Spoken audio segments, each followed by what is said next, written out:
रक्तातील युरिक ॲसिडच्या वाढीमुळे होणाऱ्या वेगवेगळ्या परिस्थितींसाठी गाऊट हा एक सामान्य शब्द आहे. त्याला गाऊट असेही म्हणतात. ते सहसा आपल्या पायावर परिणाम करतो. तुम्हाला संधिवात असल्यास तुमच्या पायाच्या सांध्यामध्ये सूज येण्यासोबतच तुम्हाला सांधेदुखीची शक्यता असते, विशेषतः तुमच्या पायाच्या मोठ्या बोटात. अचानक आणि तीव्र वेदना, ज्याला वैद्यकीय भाषेत गाऊट अटॅक असे म्हणतात. तुमच्या पायाला आग लागल्यासारखे वाटू शकते. संधिरोगाचा झटका बहुतेकदा रात्रीच्या वेळी अचानक होऊ शकतो. तर आजच्या ह्या व्हिडिओमध्ये मी तुम्हाला गाऊट म्हणजे काय, गाऊटची लक्षणे कोणती आहेत, गाऊटची कारणे कोणती आहेत आणि कोणती होमिओपॅथिक औषधी गाऊट कमी करण्यासाठी घ्यायची, त्या होमिओपॅथिक औषधांची नावे आणि डोसेस आणि दिवसात किती वेळा घ्यायचे ते देखील सांगणार आहे. तर चला मित्रांनो स्टार्ट करूया. मी आहे डॉक्टर पठाण आणि माझ्या चॅनलवर आपलं खूप स्वागत आहे.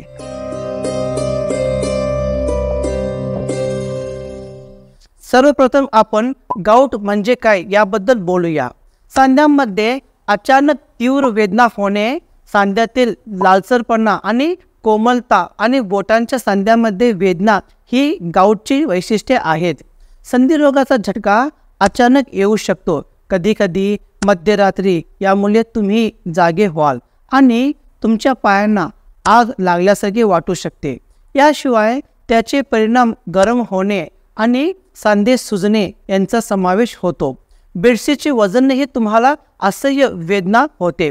तथापि संधिरोगाचा उपचार केला जाऊ शकतो आणि पुन्हा गाऊट होण्याची धोकाही कमी होऊ शकतो. आता संधिरोगाच्या लक्षणाबद्दल बोलूया. गाऊट हा तुमच्या हाडांच्या कोणत्याही सांध्यावर परिणाम करू शकतो, परंतु याचा सहसा पायाची बोटे, घोटे, गुडघे आणि हातावर परिणाम होतो. पहिला आहे एक किंवा अधिक सांध्यामध्ये तीव्र वेदना होणे. दुसरं आहे सांधे जळणे आणि मऊ होणे. तिसरं आहे संधिरोगाची लक्षणे काही तासांमध्ये वेगाने पसरतात आणि सामान्यतः 3 ते 10 दिवसात टिकतात. हे थेट मोठ्या पायाच्या बोट प्रभावित करते आणि सहसा रात्री सुरू होते. यानंतर तीव्र वेदना होतात आणि हळूहळू ते सामान्य होते. संधिरोगाने ग्रस्त असलेल्या बहुतेक लोकांना वर्षभरात जास्त हल्ले होतात. पहिली लक्षण जाणवल्याच्या 12 ते 24 तासांच्या आत ते सर्वात गंभीर असतात.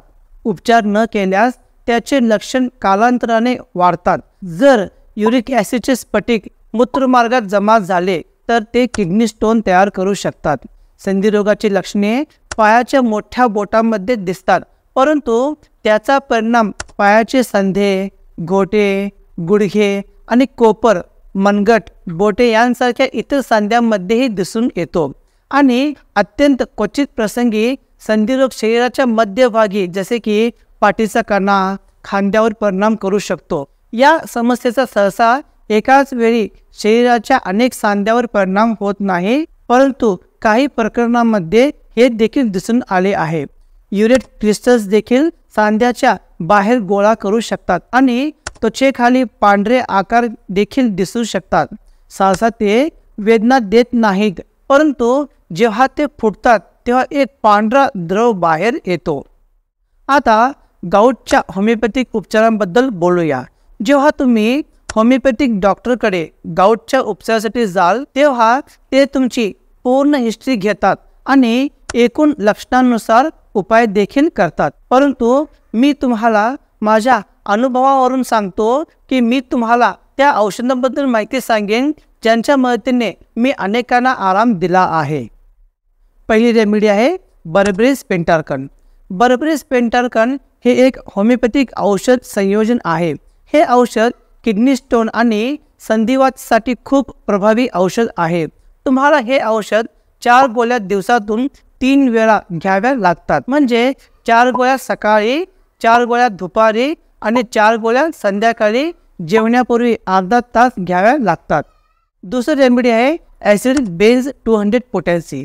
ॲसिड बेस 200 पोटॅन्सी हा एक महत्त्वाचा होमिओपॅथिक उपाय आहे जो मुख्यतः मूत्रांशी संबंधित संधिवात आणि संधी रोगाच्या उपचारासाठी वापरला जातो। जेवण करण्यापूर्वी अर्धा तास सकाळी आणि संध्याकाळी या औषधाचे 2 थेंब घ्यावे।